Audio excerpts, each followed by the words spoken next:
La chance aux jeunes d'avoir des projets. Le gouvernement nous le promet. J'ai quitté La Réunion par obligation parce que la formation que je voulais faire n'existait pas à La Réunion. Et de toute façon, quand on voit qu'il y a 55% de chômage chez les jeunes, à un moment donné, on est obligé de prendre le large. Moi, je suis parti il y a 3 ans pour suivre une formation en aménagement du territoire.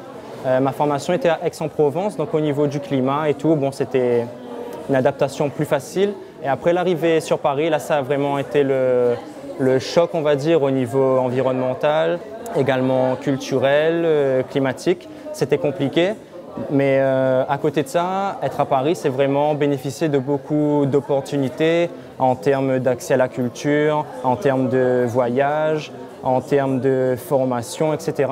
Après, il y a une part d'aventure qu'on peut pas, il y a des secrets qu'on ne peut pas dévoiler. Il faut faire sa propre expérience, mais il y a quand même des petits conseils qu'il faut savoir. La mobilité, c'est 2 choses. C'est d'une part des opportunités géniales, mais d'autre part, il faut y être préparé et il faut savoir qu'il y a des réalités qu'on ne nous dit pas forcément, mais qui sont bien là. Il y a plein de petites choses en fait, qui peuvent faciliter grandement. Donc n'hésitez pas à poser des questions, à parler avec les gens, à vous entretenir pour avoir des retours. Et ensuite, vous ferez votre propre idée, mais vous serez préparé. Voilà. Il faut être préparé à la mobilité. Qu'on veuille aller ou non, il faut être préparé. Voilà, moi c'est ce que j'avais à dire. Préparer. La chance aux jeunes d'avoir des projets. Le gouvernement nous le promet. Je suis arrivé en métropole à l'âge de 12 ans. Donc à l'heure actuelle, j'ai 32 ans, donc ça remonte un petit peu longtemps. Effectivement, lorsqu'on arrive en métropole à cet âge-là, donc on n'a pas réellement d'objectif ni de stratégie afin de réussir ses études. Donc c'est vraiment un énorme choc culturel, sociétal et organisationnel que nous avons en fait en métropole. Ça a pris énormément de temps de s'organiser, de comprendre en fait la réflexion que nous avons en métropole. Mais je dirais juste une seule chose aux ultramarins, c'est lorsque vous venez en France pour les études, pour ceux qui sont un peu plus mûrs que moi par rapport à moi à mon époque, c'est d'avoir une stratégie. Je le dis en plusieurs points, c'est d'abord une vision. Qu'est-ce qu'on veut d'abord? On veut avoir un bon travail dans un secteur d'activité que vous avez déjà déterminé, d'abord.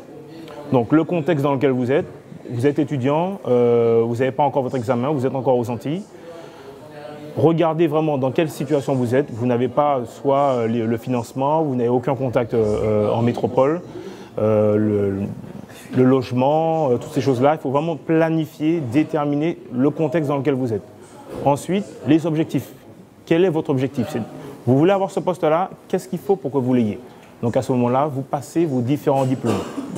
C'est extrêmement important maintenant pour les ultramarins d'être diplômés. Déjà à l'époque, c'était déjà difficile. Maintenant, il faut absolument être diplômé en ce que vous voulez, mais il faut absolument vraiment diplômé.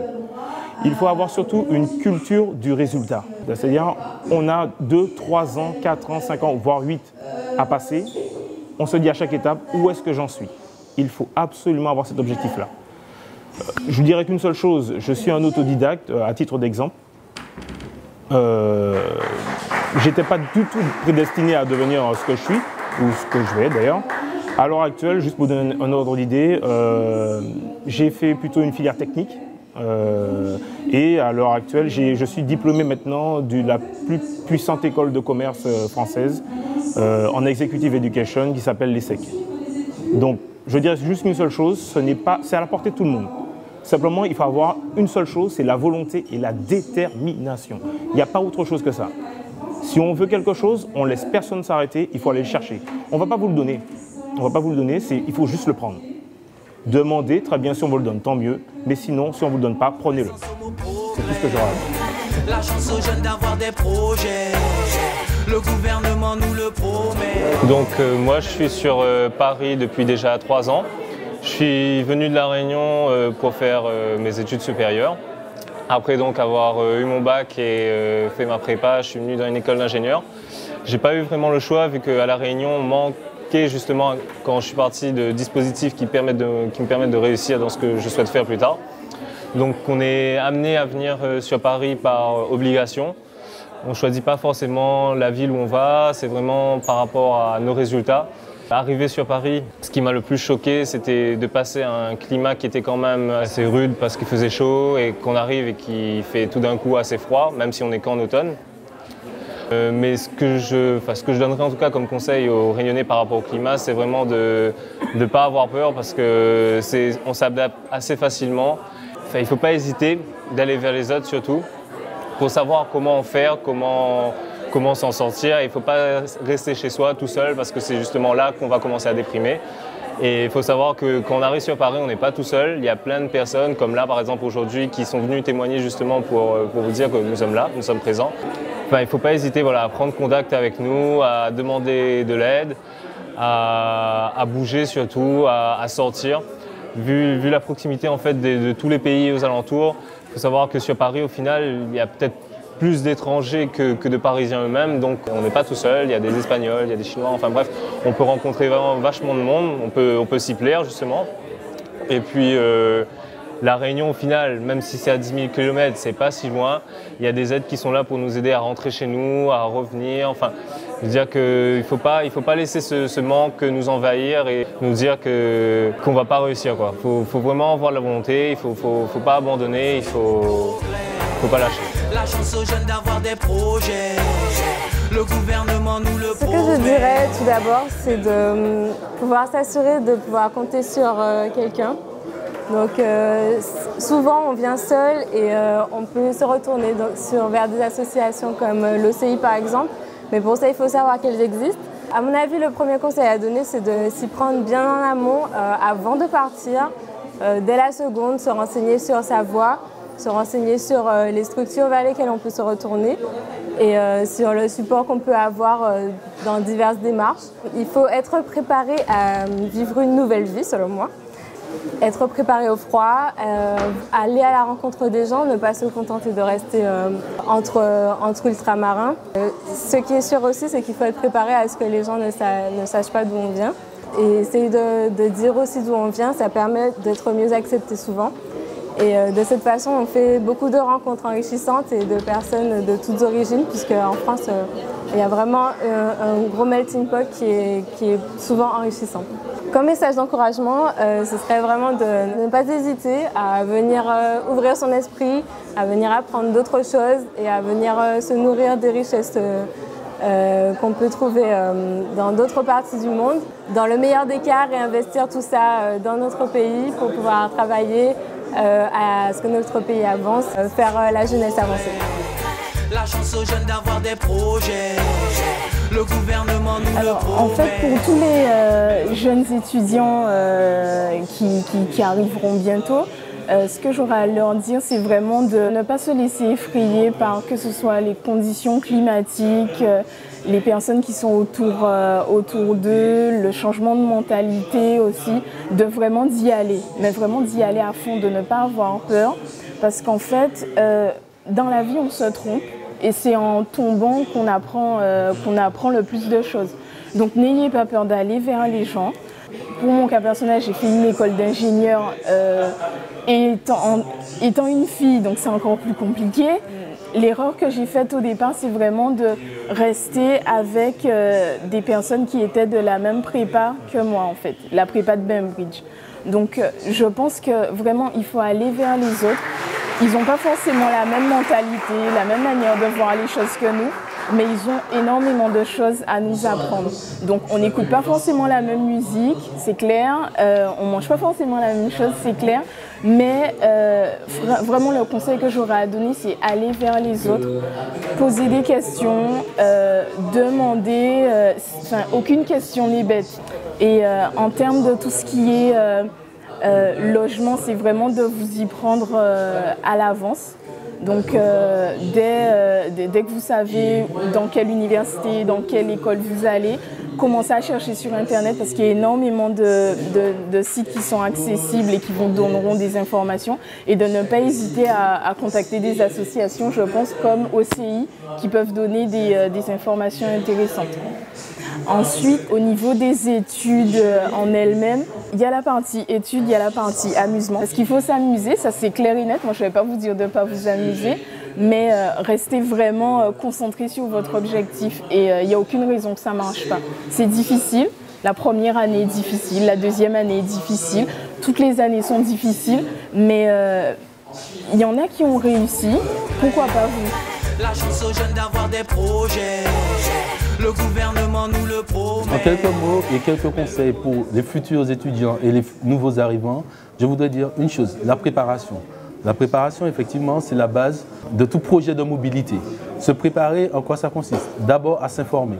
S'informer sur la formation qu'il faut suivre, l'établissement dans lequel on sera, de quelles finances dont on aura besoin aussi, et comment se loger. Une fois qu'on a retrouvé et trouvé toutes ces informations, il faudrait penser d'une part à quitter donc, son département d'origine, à arriver sur le territoire métropolitain et à se faire de nouveaux contacts. Des contacts qui vont nous permettre plusieurs choses. D'une part, de nous aider à s'adapter à un nouveau contexte, à une nouvelle ambiance, à de nouvelles façons de vivre, de nouvelles façons de se déplacer. Et donc, on a besoin d'avoir ce qu'on appelle un pied-à-terre en fait, pour pouvoir avoir de l'assurance et prendre pleinement possession de sa mobilité en fait, et notamment de sa mobilité au niveau de sa scolarité et de sa poursuite d'études. Et je pense qu'il est aussi essentiel de faire pourquoi pas partie d'associations. L'important c'est quoi? C'est de se retrouver, de partager d'une part une histoire commune, mais aussi des projets à venir en commun, permettant ainsi de toujours transmettre, comme nous le faisons aujourd'hui, le flambeau, les informations aux générations suivantes, ainsi de suite. Donc je vous conseille à tous de mettre en pratique ces conseils et surtout, bonne chance et bon courage pour la suite de vos études. La chance aux jeunes d'avoir des projets, le gouvernement nous le promet. Ce ne sera pas pour les nouveaux venus, mais c'est pour tous ceux qui veulent entreprendre des études. Je pense qu'en dehors donc, du fait de partir de chez soi ou autre, l'un des premiers obstacles qu'on a, c'est l'obstacle financier. De savoir comment on va financer ses études et du coup, est-ce qu'on n'a pas des rêves qui seront trop grands pour nos moyens. Et souvent, quand on est issu de milieux sociaux un peu, on ne dira pas défavorisés, mais bon, la classe moyenne ou même les milieux défavorisés, on se dit que ce n'est pas pour nous les études. Et en fait, j'ai envie de leur dire non. Il y a toujours moyen d'arriver là où on veut. Moi, de mon côté, je n'ai pas d'argent pour faire mes études. J'ai fait un prêt. Bon, d'accord, je m'endette sur un moment. Mais ça me permet de faire déjà ma passion, de mener à bien mes rêves. Et en plus de ça, après, de gagner l'argent que je mérite, en fait, tout simplement. Même si pendant un moment, je vais devoir rembourser, mais voilà, quoi. Donc, j'invite, en fait, tous les étudiants, en fait, qui ont vraiment des rêves et qui ont envie de les réaliser, en fait, d'aller au bout et de ne pas se freiner pour l'argent. Et en deuxième conseil, je dirais qu'il n'y a pas que Paris. Il y a beaucoup à faire en province. En province, c'est plus convivial. Ça ressemble un peu plus à chez nous, même si ce n'est pas forcément au niveau de la température, mais au niveau des gens. Ça permet aussi d'avoir un climat de travail qui est meilleur. Et aussi donc des conditions meilleures. Donc voilà, surtout pour ceux qui n'ont pas beaucoup de sous, la province est super. La chance aux jeunes d'avoir des projets, le gouvernement nous le promet. Quand on part quelque part, c'est clair qu'on se renseigne sur l'environnement, sur le mode de vie et tout. Personnellement, moi quand je suis parti, je me suis renseigné sur pas mal de choses. Il ne faut pas avoir peur de se lancer. Effectivement, il y a la barrière, il y a beaucoup de personnes qui l'ont dit, il y a une barrière financière, il y a la barrière de la peur et tout. Mais c'est aussi se dire que c'est une nouvelle vie et qu'on va apprendre de nouvelles choses, sortir de son quotidien et faire autre chose. Voilà. Pour tous les nouveaux arrivants, n'ayez pas peur de faire les choses, de vous lancer. Et surtout, on vient ici aussi pour un but, quoi. Voilà, c'est-à-dire pas forcément se déplacer pour se déplacer, mais voilà, vous êtes ici pour quelque chose. Et si on se déplace quelque part, c'est pour ne serait-ce qu'y arriver, essayer d'y arriver, mais dans de bonnes conditions. Voilà. La chance aux jeunes d'avoir des projets, le gouvernement nous le promet. Il ne faut pas hésiter à venir, puisque venir en France, c'est aussi découvrir les autres, découvrir d'autres cultures. Moi, je suis contente d'être venue, de rencontrer des Bulgares, des Africains, enfin, vraiment une ouverture culturelle. Après, le conseil que je donnerais, c'est d'être persévérant, puisque parfois, ne serait-ce que la météo ou même les fêtes de fin d'année, ça peut être assez dur de se retrouver tout seul. Donc il faut être entouré, avoir des amis. Donc si vous venez, pas forcément tout seul, mais avec des amis qui sont de la même génération, de la même promotion, ne pas hésiter à garder contact via Facebook, aller en province, les voir s'ils sont dans d'autres villes. Vraiment, Moi, je pense que ce qui m'a permis de tenir, c'est le réseau, les contacts, les amis avec lesquels je suis venue. Je pense qu'il faut se préparer à connaître des difficultés, ne serait-ce que pour trouver un logement, savoir que ses parents sont loin. Donc, il faudra trouver le logement parfois tout seul. Si la chance que les parents viennent vous aider, donc c'est vraiment parfait. Mais trouver un logement, c'est pas évident. Visiter et puis même une grande découverte, payer des impôts. Donc tout ce qui est administratif, c'est pas forcément évident. Donc il faut vraiment prise de maturité assez rapide. Peut-être que ce que les Français d'Hexagone n'ont pas forcément, puisque les parents sont en province, donc peut-être à 1 heure de route, 2 heures de route, tandis que nous, c'est ça 8 heures. La chance aux jeunes d'avoir des projets. Le gouvernement nous donc mon petit partage aux nouveaux arrivants, aux étudiants ou autres qui arrivent en métropole, c'est surtout être persévérant, ne pas lâcher, avoir du mental, parce que c'est pas toujours facile. Ce qui fait notre force, on va dire, c'est ce qu'on va appeler notre handicap. Le fait de venir des Antilles, loin de sa famille, on dit que c'est dur, mais c'est ça qui doit faire notre force en fait. Dire qu'on se booste, aller au plus loin des choses, dire qu'on n'est pas venu pour rien et on ne va pas rentrer sans rien. Dans mon cursus, le seul conseil que je peux donner en tout cas, c'est de prioriser tout ce qui est formation en alternance dans les entreprises, parce qu'au niveau intégration, c'est ce qui a, pour moi, à mon avis, le meilleur. Parce que c'est ma propre expérience et ça a très bien marché. Donc tout ce que je peux dire, c'est ça, c'est l'alternance, aussi bien au bac+2 au-delà, mais ça marche très très bien. Donc, voilà. Le gouvernement nous le promet. Moi, pour ma part, j'ai quitté l'île de la Réunion, donc après un bac+2. Donc, je suis venue ici m'installer pour mon bac+3 et pour continuer jusqu'au master 2. Et j'ai intégré une superbe école, donc pour moi, c'était vraiment une chance de venir ici et d'intégrer la Sorbonne. Mais par contre, il y a eu pas mal de difficultés. La Sorbonne, c'est une école très réputée, mais blanc, donc il n'y a que des Parisiens très bourgeois, donc c'est parfois assez dur à vivre quand on vient d'arriver sur Paris. On se retrouve avec des gens qui sont un peu braqués, qui disent mais d'où tu viens, qu'est-ce que tu fais? Et c'est vrai que j'ai eu beaucoup à me battre avec les gens même de ma classe parce qu'ils n'arrivaient pas à comprendre pourquoi je venais ici, qu'est-ce que j'avais voulu faire. Et pour eux, en fait, je devais retourner à La Réunion. Alors que moi, en fait, mon ambition, c'était vraiment de me battre et d'avoir un objectif précis sur Paris. Et après, au fur et à mesure qu'ils ont vu que j'avais un petit peu dans le ventre, on va dire, ils ont pu mieux me prendre au sérieux. Et du coup, ils ont commencé à me connaître réellement et commencé à voir que j'avais aussi des bonnes compétences à valoriser. Et là, ils ont commencé à dire « mais oui, mais c'est pas bête ce qu'elle fait, il faudrait peut-être voir aussi avec elle ce côté-là, ce côté-là ». Si vous avez un objectif, c'est vraiment de continuer, même s'il y a plein de gens qui vous disent « non, c'est pas ça, pourquoi tu fais ça ?» C'est vraiment de continuer vers un objectif bien précis.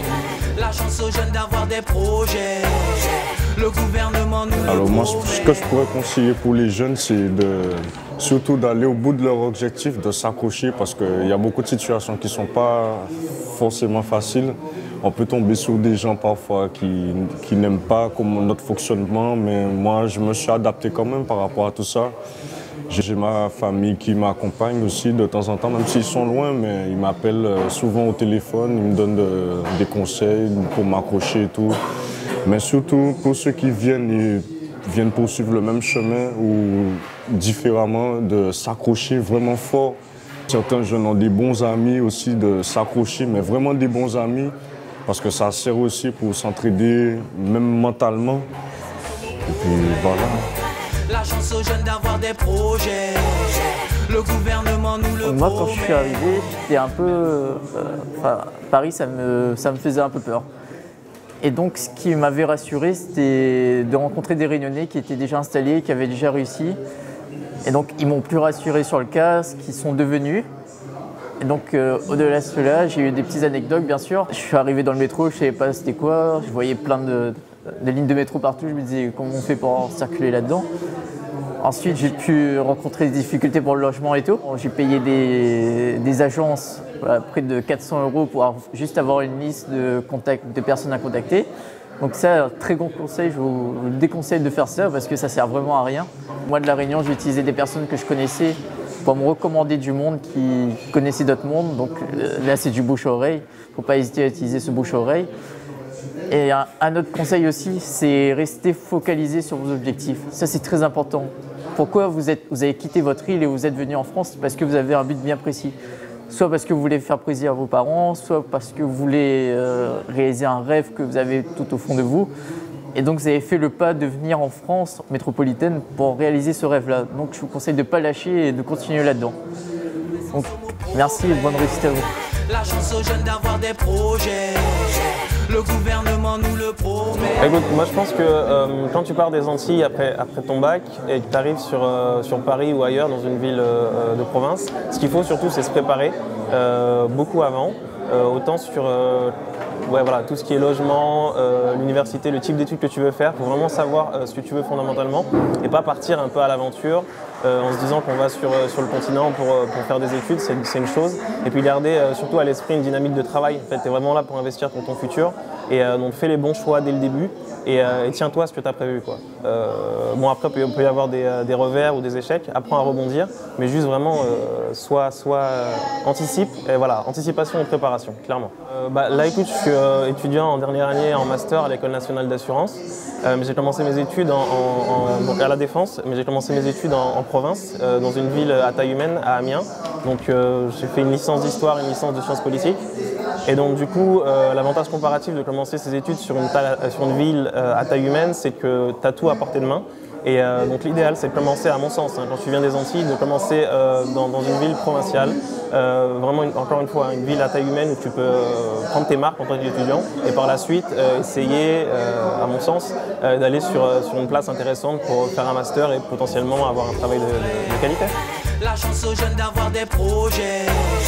Le gouvernement. Ok, donc moi je vais vous parler en fait de tout ce qui concerne au niveau du logement et tout. Je sais que ça peut être une galère quand on arrive et que c'est plutôt difficile de trouver où se loger. Donc moi par exemple quand je suis arrivée, je suis passée par les Estudines.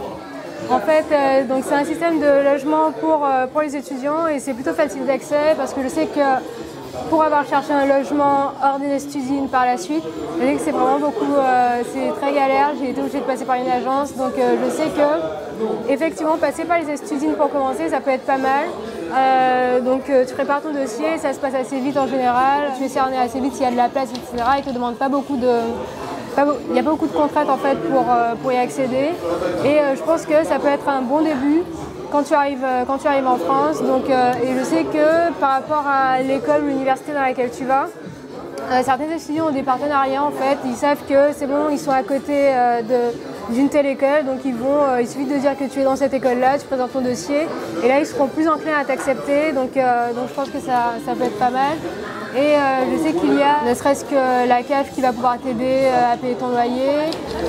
Donc tu présentes ton dossier. Je sais aussi par expérience que quand tu fais un parcours en alternance, la CAF, c'est un truc que tu peux mettre en avant pour la CAF parce qu'ils seront plus généreux avec toi. Donc ça peut être à 100 € par mois en plus. Donc voilà, donc tu as pas mal d'aides comme ça. Je pense aussi au Locapass qui te rembourse la caution pour ton appartement. Donc enfin qui te fait une avance du moins. Donc je crois que c'est 500 € maximum et que tu rembourses par échéance de 50 € 3 mois plus tard. Donc voilà, donc tu as quelques petites astuces comme ça qui peuvent être un réel coup de pouce pour. C'est vrai que effectivement c'est pas courant d'avoir de la famille sur Paris quand on vient de Guadeloupe et donc c'est vrai que tu seras amené à te loger par toi-même. Donc il y a des petites astuces comme ça qui peuvent être pas mal et aussi bon si tu ne veux pas passer par les Estudines, tu peux aussi passer par des particuliers à particuliers. Aussi par une agence, c'est vrai que c'est plus sûr mais ça revient à cher, donc par rapport à tes moyens, c'est vraiment voilà, tu as plusieurs options, donc tu te renseignes sur le net, il y a le site sologer.com si tu veux passer par une agence qui est vraiment pas mal. Donc voilà, en fait, c'est en gros ce que je peux te dire pour te loger. La chance aux jeunes d'avoir des projets. Le gouvernement nous voilà, il y a plusieurs points effectivement qui sont à soulever quand des étudiants montent ici et souvent pour la première fois. Comme Aurélie le disait, des fois c'est des problèmes de logement, ça peut être d'autres problèmes, des problèmes financiers. Moi, de mon expérience, parce que bon, quand même le cursus étudiant, on va dire, ça fait un petit moment que je l'ai laissé, mais bon, c'est important de s'exprimer là-dessus parce que, comme on dit, c'est notre jeunesse qui font notre avenir. Donc forcément, il faut vraiment qu'ils fassent au mieux, quoi. Donc moi, ça serait plus pour quelqu'un d'étudiant qui vient la première fois ici, moi qui suis depuis une dizaine d'années, c'est pas forcément facile. Déjà, il y a des problèmes de climat. Genre, l'acclimatation, c'est très difficile. Il y en a, ça peut vraiment peser sur eux, peser sur leur cursus même, sur leur cursus scolaire. Donc voilà quoi, donc c'est pas évident, je ne sais pas vraiment ce qu'on peut faire pour pallier à ce genre de choses, mais je pense que s'il y a possibilité, déjà ça serait bien d'être bien entouré. J'entends par bien entouré, bon comme disait Aurélie tout à l'heure, on ne peut pas avoir tout le temps la chance d'avoir une famille sur place, mais bon on peut avoir des amis, on peut avoir un ami qui, bon, dans le domaine de l'étude, est dans le même secteur. Moi ce que je peux conseiller en fait aux étudiants moi, de mon propre vécu, c'est d'essayer de bien se préparer. Ça ne se prépare pas à la légère, c'est qu'on veut aller voir, découvrir le monde, ce qui est une très bonne chose, parce qu'on s'ouvre au monde et ça c'est bien par rapport à son île, mais ça ne peut pas être forcément le paradis ou la fête tous les jours. La chance aux jeunes d'avoir des projets, le gouvernement nous le promet.